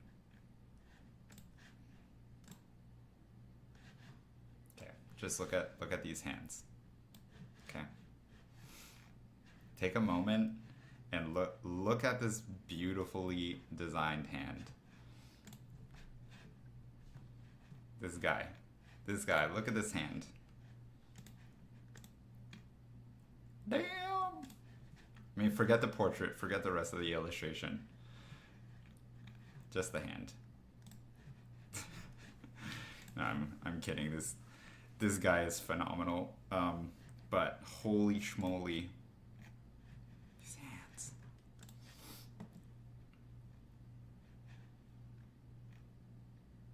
Like, they're just, so good, so good.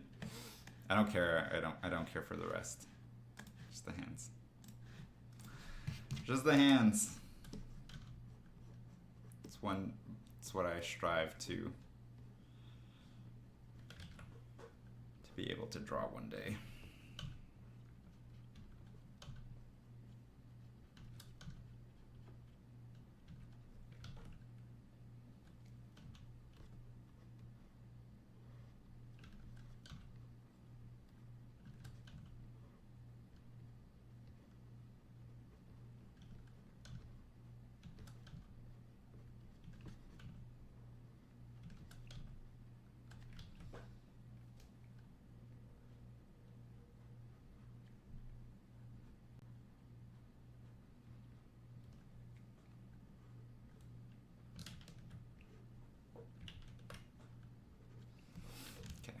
keep it here for now.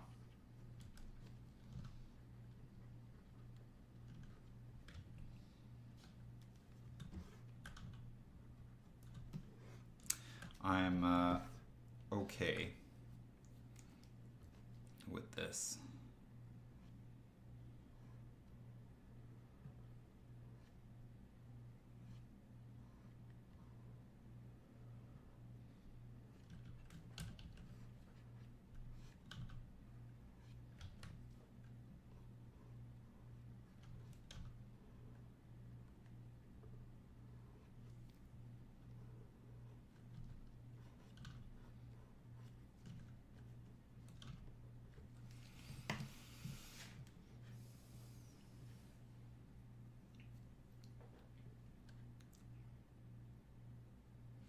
Drawing an anime style, I would not quite consider this anime style.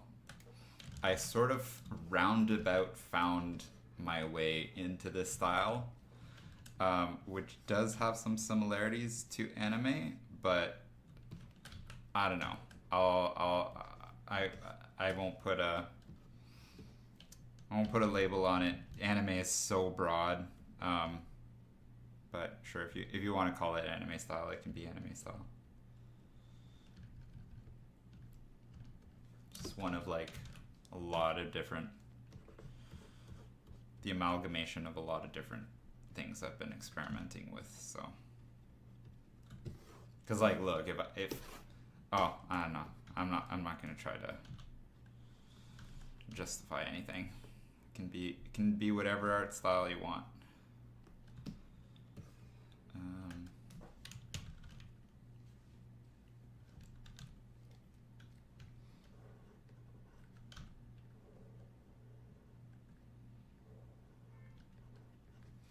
Because it's like, yeah, because that's the thing, is like it's inspired by a lot of different things. Like there's a lot about anime that I really like, for example, like those hands. But you know, if you look at the other stylized stuff that I've been doing, right, like this sort of stuff, like would you consider that anime? I find it more Western, but I just design stuff in a specific way. Like I draw portraits and I stylize shapes and anatomy in a certain way that you don't really see in anime. This might be a little bit more anime, but like, you know, this isn't anime at all. This is a lot more Western. But I don't know. So this is kind of the style I'm shooting for. In the final treatment of the piece I'm working on, it'll, you know, that the rest of the ingredients will come together to kind of shape that art style. Like I'm not going to keep black lines, and then the way I'm going to do my flats and stuff will kind of bring it together. But yeah, for now it's a little bit anime.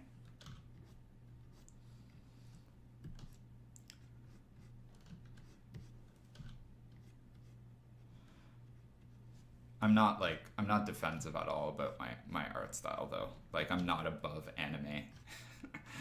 Some artists are like, well, I don't know. Some people like just, I don't know. Some people are just so combative about everything. It's like there's incredible art in every single genre, and if you it's sad if you can't learn to appreciate them all.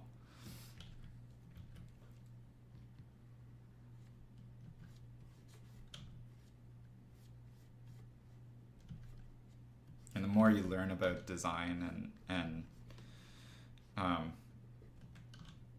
storytelling and the psychology behind art and all this incredible stuff, you see how rich different art styles and different approaches to creating art are. And I mean like all art, whether it be abstract art or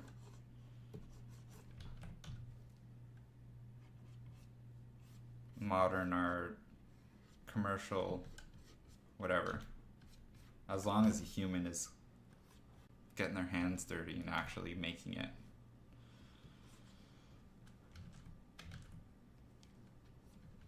Like you can learn to appreciate abstract art for, you know, just the colors, the beautiful colors and the color theory and the composition of those. I mean, obviously there's good and bad art in every single genre, so you can kind of pick and choose what you like and what you don't like, but yeah, I'm not defensive about, like, I don't try to create art to fit in a certain category. I just try to create what I like, and then people want to put an umbrella term on it or stick it in a category, then they can do that.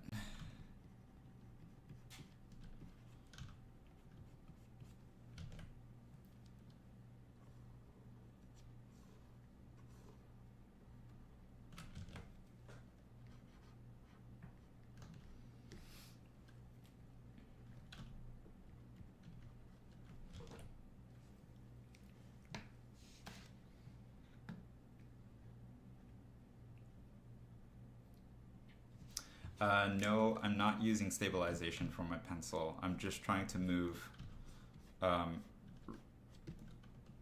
fluidly.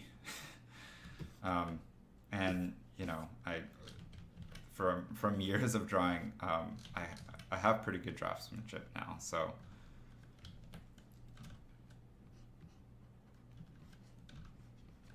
there's just a combination of like control and like being relaxed and then being well practiced to find the exact line that you want.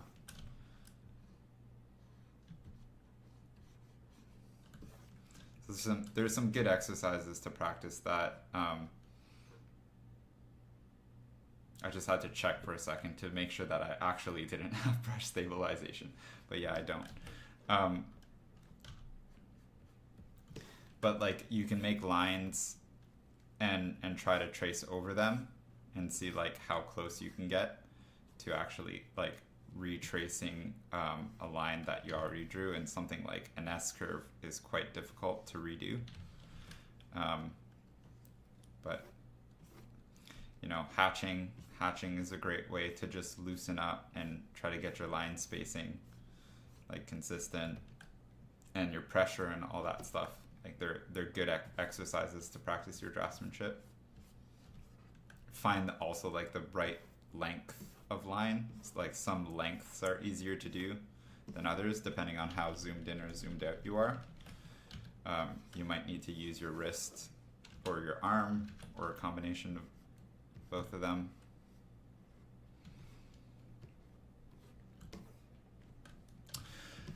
Okay, now I need to tackle this face.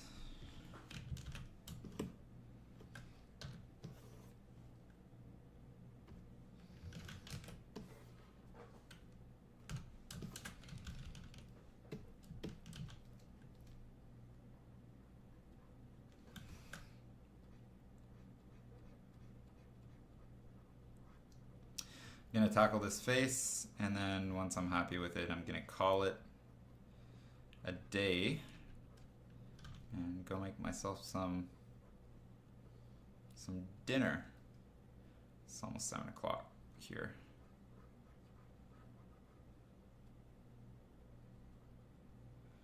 So I'm kind of using the sketch as free shading.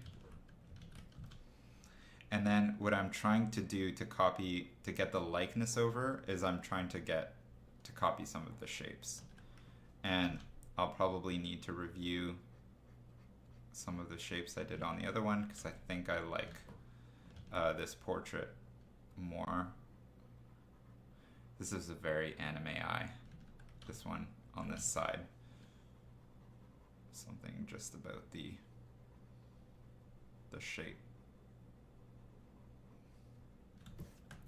And for the style of eye, I'm kind of I'm using a bit of a a broken shading for the eyelashes. There's going to be a little bit of color that pops out underneath, so I don't want to completely black it out, and it kind of keeps that kind of pencil look. I want to make sure that the curves I'm using, it looks like it's wrapping around the sphere of the eyeball, which is something that anime doesn't really do.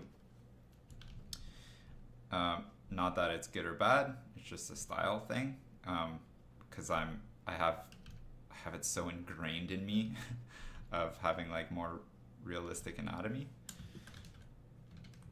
So I'm kind of wrapping this. I mean, some anime styles definitely do that, so I don't want to blanket judge everything, but trying to get a bit of that perspective in, and then get the shape of the eyebrows to be consistent. So kind of thin, and they flare up the corners. Kind of want to make sure that like the spacing between them, like likeness is really about shapes and ratios and finding those kinds of like relationships.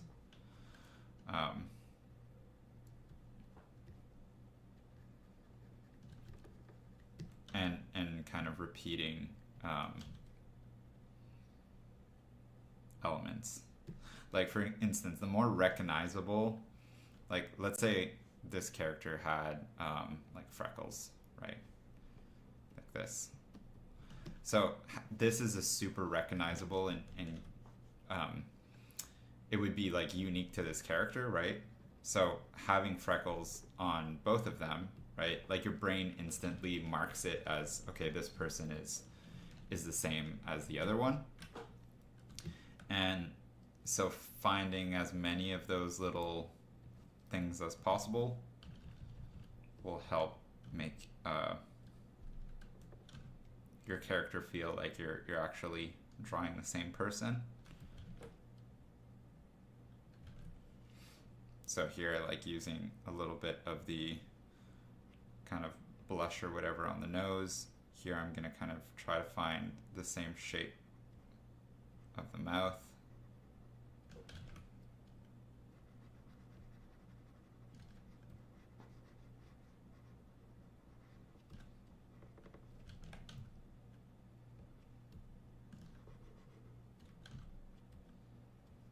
I think I'll need to move it over a bit.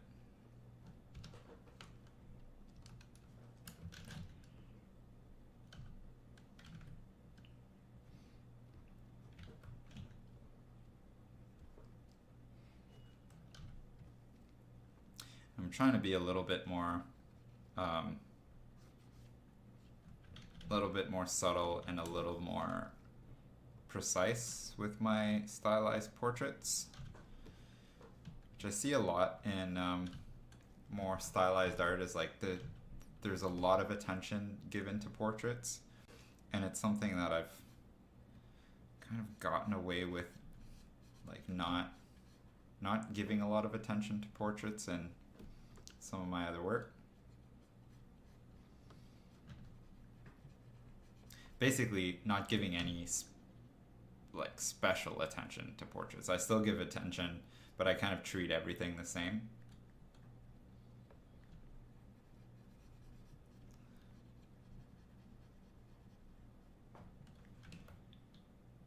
So here we're gonna have,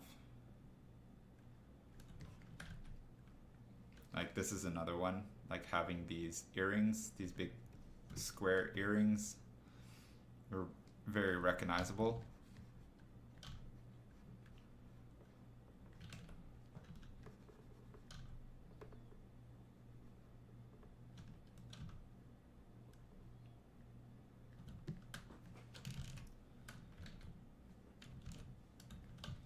And then we're gonna find where the chin is.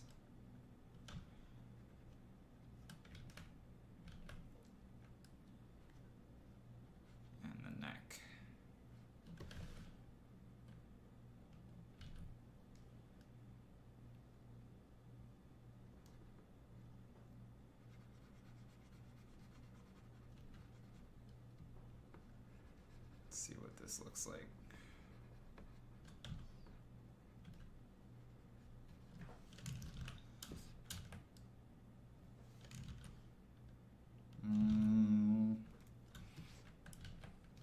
It's a little bit awkward.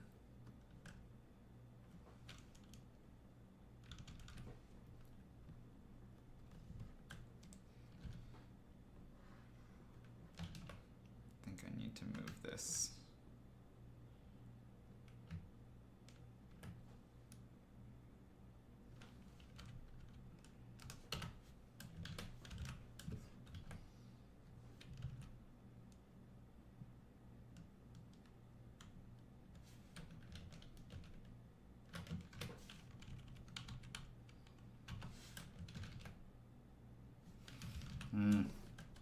That's the thing with portraits, is like small changes make a really big difference.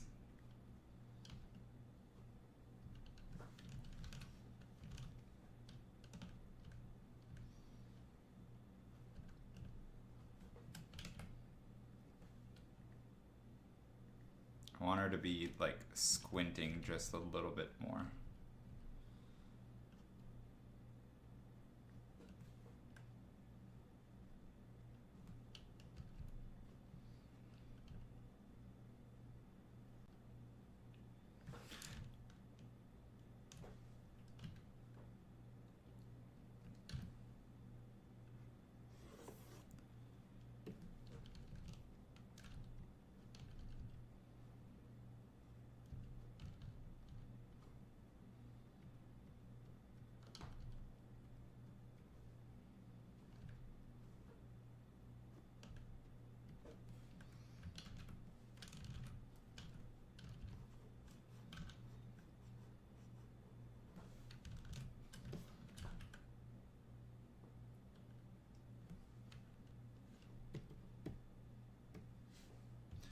Okay, I'm alright with that for now.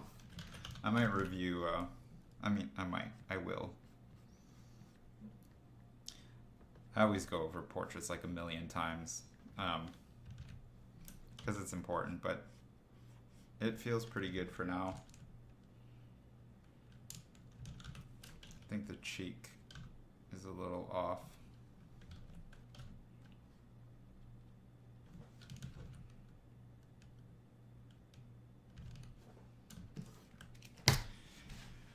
Well, if anybody has critiques, let me know in the in the comments or in the chat.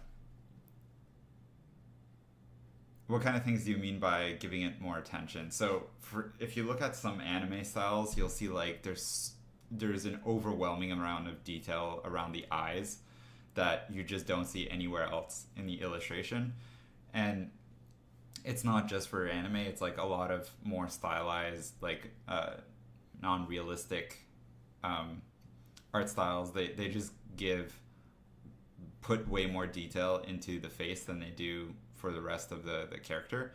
But I've always treated, like, if I pull up like one of my pieces just to give an example,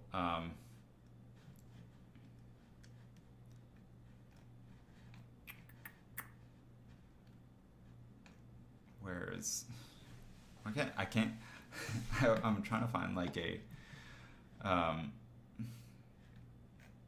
good example of this. Like, okay, let's say I take like this drawing. You can see that like in the portrait, right?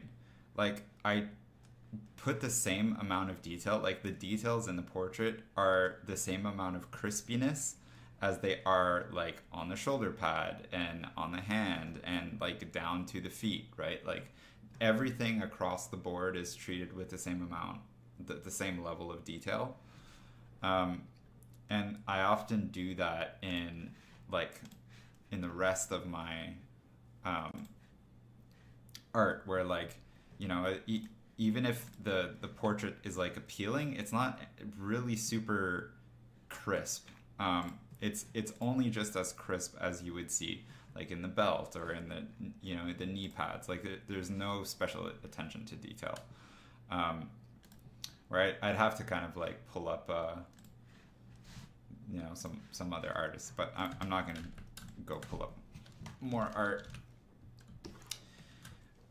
just to show. But you can see, like, in some, if you just go on ArtStation, you can see that a lot of people, they kind of neglect the rest of the body compared to the face. You know, some people will even completely abandon drawing feet, or, you know, fog stuff out with like dust clouds, or hide it behind something, basically.